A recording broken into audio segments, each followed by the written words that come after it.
enquadrar aqui. Vai. Aí não vai. É. Aí. É. Então tá, pessoal, voltando aqui.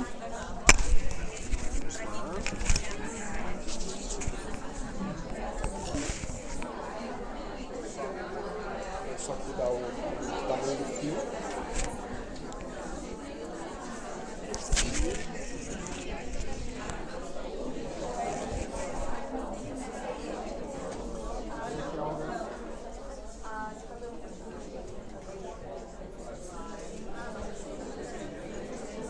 Mas aí eu...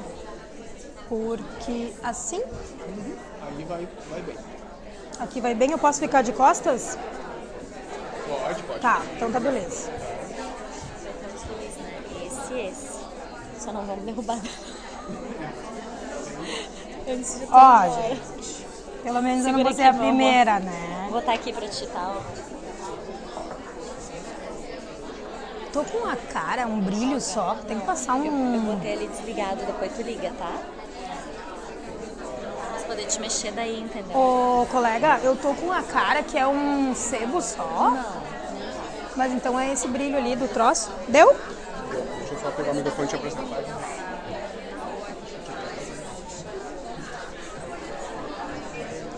Então tá. Pessoal, então vamos voltar então.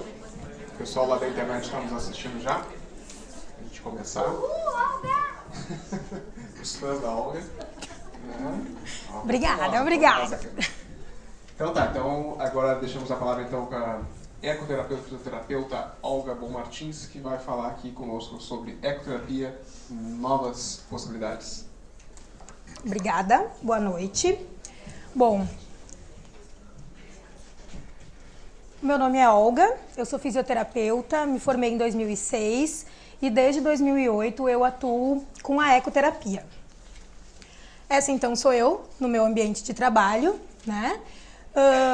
Desde 2008, quando eu iniciei a minha trajetória, eu fiz inúmeras formações, busquei muito conhecimento e aqui no Brasil, né, em diversas cidades, mas sempre aqui. E um dos cursos que me chamou muito atenção e mudou a minha perspectiva em relação à ecoterapia foi um curso que eu fiz em 2011, que é um programa exclusivo para os distúrbios de aprendizagem na ecoterapia. Através disso, eu vi que a ecoterapia e que o cavalo podia fazer muito mais para as pessoas e não só para os deficientes físicos, como que a gente vinha fazendo. Em 2016, eu fui convidada para ser a líder estadual de um grupo de estudos nacional em ecoterapia e todo ano eu vou em congressos, workshops para me manter atualizada na área. Atualmente, então, eu coordeno o Instituto Lado a Lado Ecoterapia de Cruzeiro do Sul e a equipe técnica, que é composta por preparador de cavalo, instrutor de equitação, condutor do cavalo, psicólogo, fisioterapeuta, educador especial e terapeuta ocupacional. Em Cruzeiro, a gente faz atendimentos individuais, em grupos e algumas vivências, ou a gente se desloca para cidades que querem conhecer um pouco mais sobre o nosso trabalho. Mas afinal, né, o que é a ecoterapia? Uma palavra tão difícil que não se escreve com CO, que é com QO, remete ao cavalo. Então, a Associação Nacional de Ecoterapia, a ANDE Brasil, desenvolveu essa palavra e caracterizou a ecoterapia como sendo um método terapêutico que utiliza o cavalo dentro de uma abordagem interdisciplinar nas áreas da saúde, educação e equitação, buscando o desenvolvimento biopsicossocial do praticante, que normalmente, na definição da ANDE, seria pessoa com deficiência. Mas como a ecoterapia está dentro das terapias assistidas por animais, ela acaba sendo muito mais ampla. Então, o resumo dessa definição da ANDE Brasil nada mais é do que utilizar os recursos que o cavalo nos oferece, sejam eles motores, emocionais ou motivacionais, para desenvolver as pessoas. Mas eu vim aqui não para falar da ecoterapia, mas em si dos benefícios da ecoterapia no transtorno do espectro autista. Então eu vou citar, antes de tudo, assim, os benefícios gerais, né, da eco, são inúmeros, e depois nas fotos e nos vídeos vocês vão ver que não tem como eu trabalhar um benefício de forma isolada. Isso acaba acontecendo de uma maneira muito global, tá? Então, dentre eles, melhora no equilíbrio e na postura, estimulação do sistema sensorial, facilita a integração social, estimula o funcionamento dos órgãos internos, estimula muito a parte afetiva, o afeto, a afetividade, o carinho, o autocuidado, né? E, consequentemente, a empatia, que a gente antes, o doutor falou, né?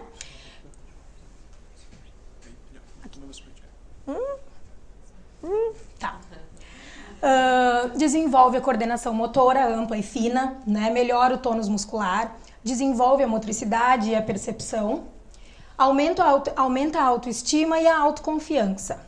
Tudo isso somado com uma forte sensação de bem-estar, também como o Dr. Rafael falou, né? Que é importante a questão da liberação dos hormônios e inclusive da ocitocina. Mas então vamos focar, né, no nosso objetivo. Estudos no mundo todo revelam que a ecoterapia é uma boa alternativa no tratamento de pessoas com autismo, porque os resultados são significativos e muito rápidos, tanto nas habilidades sociais, quanto motoras, comportamentais, cognitivos e de linguagem. No nosso centro, tá, que então é uma entidade beneficente, atualmente a gente atende 33% dos nossos praticantes são diagnosticados com transtorno do espectro autista. Isso me chamou a atenção porque representa 1/3 dos nossos praticantes. Quando eu comecei em 2008, a gente tinha um que outro. E a maioria eram deficientes físicos mesmo, né? E aí a gente foi vendo através, né, da nossa prática que o cavalo era muito mais. Depois eu reafirmei naquele curso de 2011 e hoje o nosso público está mudando no nosso centro e a gente vê resultados muito significativos. Normalmente os pais que chegam no nosso centro foram indicados ou pelo médico, ou por um terapeuta, ou pela instituição onde o filho estuda ou faz as suas atividades diárias. E eles chegam pra gente sem saber por que ou como o cavalo pode ajudar o seu filho. Então é isso que eu vou falar um pouquinho para vocês. Né? Por que o cavalo? Eu já trouxe uma foto, então, que tem muito a ver com o que o Dr. Rafael falou no início, que é da questão da linguagem não verbal, de perceber o outro, né? Então aqui a gente está num ambiente contido, mas relativamente não aparenta ser contido, e a gente está observando os cavalos, assim como os cavalos também estão nos observando. Mas o cavalo, ele desenvolve principalmente esses 5 aspectos que eu trouxe para vocês. A questão da afetividade, a questão da estimulação sensorial, a psicomotricidade, o equilíbrio somado à motivação. Né? Então, a questão da afetividade, por exemplo, não tem como tu chegar próximo a um cavalo e não pensar em alguma coisa. Pode até ser medo, mas o cavalo ele vai se deixar perceber, vai sendo percebido e vai havendo uma interação entre esse praticante e o cavalo. Depois nas fotos vocês vão entender um pouquinho mais. A questão sensorial também, da mesma forma, não tem como tu chegar num ambiente equestre, não vou nem dizer o cavalo, mas assim, não tem como tu chegar num ambiente equestre e não ter uma chuva de estímulos, como o cheiro característico, a natureza que envolve, o pelo macio do cavalo ou das encilhas. Então, tudo isso gera muito estímulo, né? O que por um lado pode assustar, mas ao mesmo tempo, esses estímulos são contidos, porque o animal é grande, ele impõe um respeito sem precisar que a gente faça nada. Tipo, né? A gente vai orientando e tal, mas o cavalo tá ali.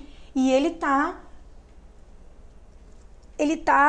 da maneira dele, impondo até onde o praticante pode ir, ou não, ou ele vai permitindo que o praticante se perceba em função desses estímulos.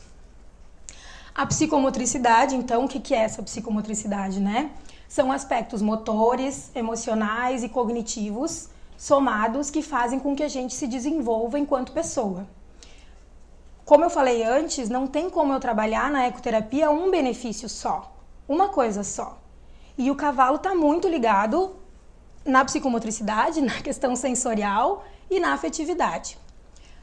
Quando a gente monta no cavalo, a gente acaba estimulando muito o equilíbrio, né? Tanto o equilíbrio estático, quando a gente está parado, ou dinâmico enquanto que a gente está em movimento. Trabalhar esse equilíbrio, gerar esse desequilíbrio, é muito importante para que a gente ache o nosso ponto de equilíbrio, né? Sim, é redundante, mas é isso mesmo. E a motivação. O cavalo, o ambiente que a gente desenvolve a terapia, ele é muito motivador. Ele acaba fazendo com que isso se torne um plus e, apesar de ser uma terapia, é uma terapia que foge do convencional. É fora do consultório, é na natureza, tem outros animais, tem outros estímulos. Então, para a criança, parece mais uma brincadeira do que uma terapia. Mas como que eu desenvolvo isso, né?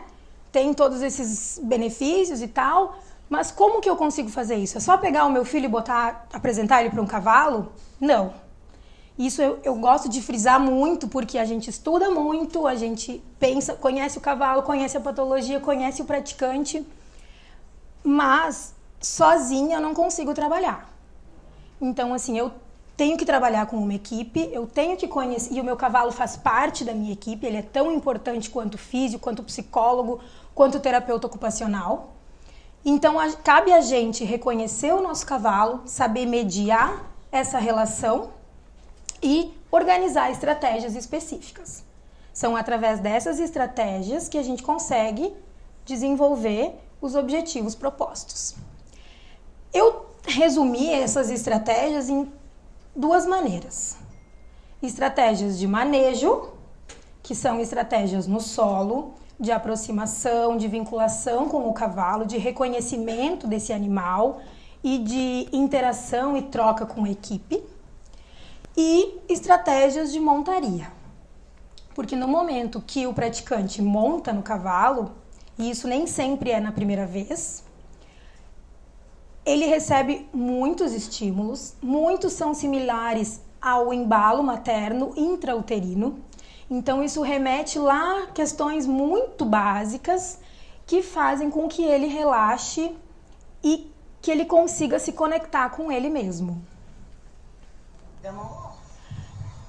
Então eu trouxe agora alguns vídeos para vocês entenderem um pouquinho do que eu estou dizendo. Todos os pais liberaram as imagens, tá?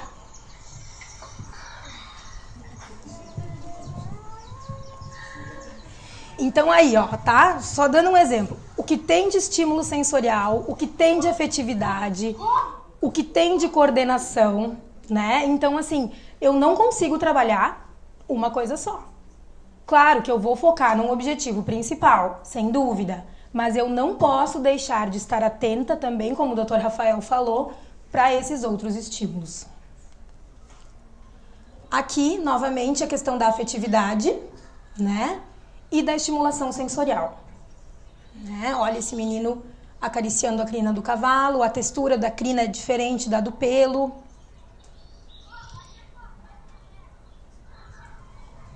Né? Depois vocês perguntem. Aqui eu trouxe algumas fotos também. Esse menino, essa foto daqui, esse menino nesse momento aqui foi o primeiro dia dele na ecoterapia. Então a gente foi também para um espaço contido, isso também a gente pensa, a gente organiza, onde a gente vai fazer a atividade, de que forma que a gente vai fazer. A gente foi para um redondel mais fechado, mais contido e apresentamos o cavalo para ele. Ele não quis montar, foi tranquilo, mas ele topou chegar perto do cavalo, aos poucos. Chegou nesse momento e ele tava com o objeto, assim, ele tava, aqui tinha água dentro, né? Mas assim, ele tava com um objeto de segurança dele, isso também a gente respeita, né? E nesse momento, então, ele permitiu se encostar no pescoço do cavalo. E o cavalo também tolerou, né? Aqui, novamente, a questão da sensibilidade tátil, né? Eu mudei tirei o rostinho, mas ela tá sorrindo na foto. Então, ela percebe esse prazer. Outro exemplo. Esse é o espaço contido que eu falei. Esse menino, quando ele chegou, a gente começou com essa estratégia de aproximação. Isso também a gente está desenvolvendo. Claro que a gente sabe que cada caso é um caso, mas a gente está mantendo algumas estratégias para que a gente avalie como que eles respondem às atividades que a gente oferece. Esse menino, quando chegou, não quis saber do cavalo. Na segunda semana, ele conseguiu alimentar o cavalo, mas ele pegou um pasto, só um, né, daquele monte todo. E na terceira sessão, então, ele já pegou todo aquele chumaço de pasto e jogou para o cavalo. Isso aqui é aproximação, é vinculação o tempo todo, tá? Aqui, então, ele tolerou ficar no meu colo, observando o cavalo comer, o cavalo muito próximo, então ele vai tolerando o toque aos poucos, porque ele tá prestando atenção nos sons que o cavalo está emitindo, no que o cavalo está comendo, e ele vai permitindo outros estímulos. Aqui, Aqui, então, aquela foto que eu mostrei para vocês, né, da gente também respeitar e estar atento ao nosso praticante, que se ele não quer montar, a gente não vai colocar ele à força ali em cima do cavalo, né, a gente vai respeitar, vai fazer com que ele perceba o outro, perceba as reações do cavalo, porque o cavalo, ele tem características muito similares ao humano, né? O movimento dele é 95% parecido com a nossa marcha. Ele é um animal gregário, ele vive em sociedade, ele tem uma hierarquia.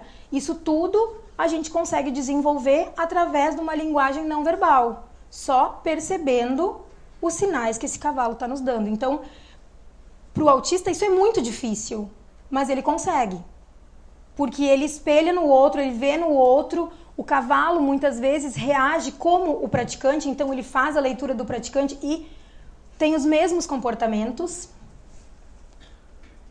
Aqui, outra atividade, então, que a gente faz, também da alimentação, porque aqui já é ração, é outra sensibilidade, né? Com um pônei, tá? O pônei, ele não tem uma andadura adequada para reabilitação física, por exemplo. Mas o pônei é ótimo para aproximação. Imagina quem tem medo chegar perto de um pônei. É outro nível de ansiedade, né? Do que chegar num pônei ou chegar num cavalo grande, né? Que mais? Aqui esse menino que eu falei pra vocês no primeiro dia, ele aqui então já estava mais tranquilo e ele vinculou na ponta da orelha do cavalo. Ali ele ficou. Se eu não estiver atenta ao meu praticante, eu não vou nem me dar conta do que está acontecendo, né? Eu vou deixar passar e perdi. Talvez eu perdi a minha sessão toda porque eu não fui sensível no meu olhar. Aqui então esse menino já tolerando diferentes montarias, porque a gente não monta só na montaria normal, a gente faz diversas movimentações, as encilhas também são diferentes.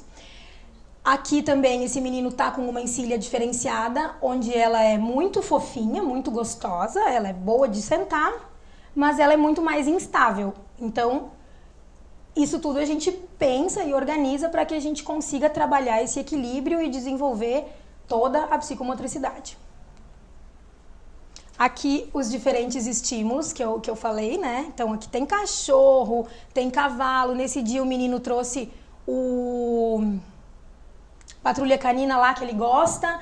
Então a gente trouxe para a sessão, né? Em alguns momentos a gente permite isso, em outros a gente diz não, hoje a gente não quer. Então a gente dá uma driblada lá e tira o estímulo dele, se a gente consegue, se isso não vai gerar um estresse. Mas aqui a gente conseguiu introduzir o animalzinho e muitas vezes as meninas trazem bonecas e a gente, né, fica brincando. Aqui um autista jovem, onde ele já tem autonomia sobre o cavalo, ele já monta de baixo, ele já faz passo e trote com autonomia, né? O instrutor vai só do lado. Aqui, novamente, a afetividade, né? A gente conseguiu fazer toda aquela... Teve aquela paciência, conseguiu organizar a atividade, ele permitiu que a gente chegasse e aqui eu tô... Até o meu filho disse, mas tu vai botar essa foto, parece que tu tá esmagando o guri. Mas, na verdade, eu disse, vou, porque assim, eu posso até estar esmagando, talvez eu tenha mesmo esmagado, porque eu gosto. Mas ele não tá com uma afeição de que não tá gostando, né? Ele tá gostando, ele tolerou. Aqui, novamente, o menino, então, se despedindo do cavalo. E nesse momento, nossa, esse dia foi muito legal, assim, porque ele tem uma hipersensibilidade, assim, que atrapalha ele muito. E nesse dia, quando ele desceu da rampa, ele se despediu do cavalo e ele percebeu que o focinho do cavalo tem outra textura do que no corpo.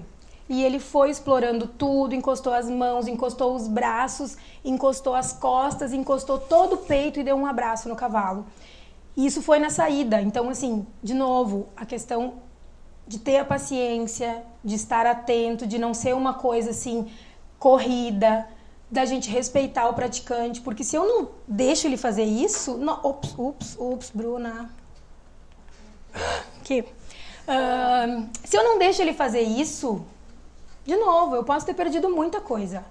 Ele pode, nesse momento aqui, ter se linkado com o cavalo. E se eu não respeito, botei tudo a perder. Aqui, é uma praticante que está aqui em cima do cavalo, numa vivência que ela fez com toda a turma, tá? A mãe dela e a prof dela estão aí, eu fiquei muito feliz que vocês vieram. Essa menina, aqui nesse dia... Ela trouxe toda a turma e ela fez uma demonstração para a turma do que ela faz. E explanou, e explicou, e conversou, e demonstrou, e se tornou o exemplo para a turma. Então, assim, tipo, né? Show! E para finalizar, então, os vídeos e tal, o que aconteceu com essa mesma menina...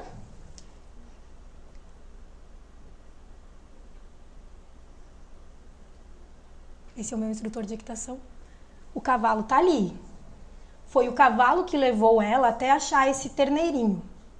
E como ela adora animais, não tem como eu não respeitar o que ela gosta e tirar ela do cavalo, fazer com que ela tenha essa oportunidade de acariciar um terneirinho que eu acho que nem... Eu não sei se eu já tive essa oportunidade, né? E, com certeza, o que ela e eles vivem na ecoterapia são... tão prazerosos que acabam ficando gravado, geram novas aprendizagens, novas sinapses e desenvolve a plasticidade neural que elas vão levar essas questões para a vida delas, né? Então, o que a gente vive hoje, a gente consegue perceber que eles conseguem levar para as relações. Então, eu agradeço a todos. Convido vocês para nos seguirem nas redes sociais. Quem quiser conhecer um pouco mais no nosso trabalho, a gente está em Cruzeiro quartas, quintas, sextas e sábados, Capitão nas segundas de tarde e terças o dia todo em Venâncio. Fico muito feliz que vocês estejam aqui hoje, porque eu, junto com essas pessoas e tantas outras, vi através da ecoterapia que eu consigo fazer parcerias com o cavalo, que o cavalo me aproxima de pessoas e que a gente pode mudar vidas. Os resultados estão aí para quem quiser ver. Muito obrigada. Estou no tempo. E os meus contatos. Perguntas? Eu tenho uma. Adoro.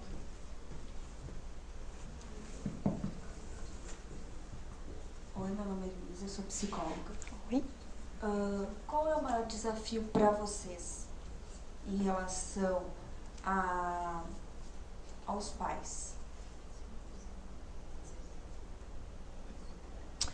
O maior desafio que a gente tem com os pais é o que a gente está tentando fazer hoje, né? É conscientizar eles de que precisa de estímulo. E, por exemplo, no meu caso da ecoterapia é muito difícil porque ecoterapia é para deficiente físico, né? Não para quem não tem cara de deficiente, né? Então, assim, o que a gente busca? O maior desafio é a gente engajar a família. A gente mostrar que a família tem um papel fundamental, que a gente faz a nossa parte. Eu faço a minha. Todo dia que eu vou para casa, eu vou com a consciência tranquila de que eu fiz o meu melhor. Mas eu tô ali 45 minutos, 1 hora com o meu praticante, uma vez por semana. A família tá todo o tempo.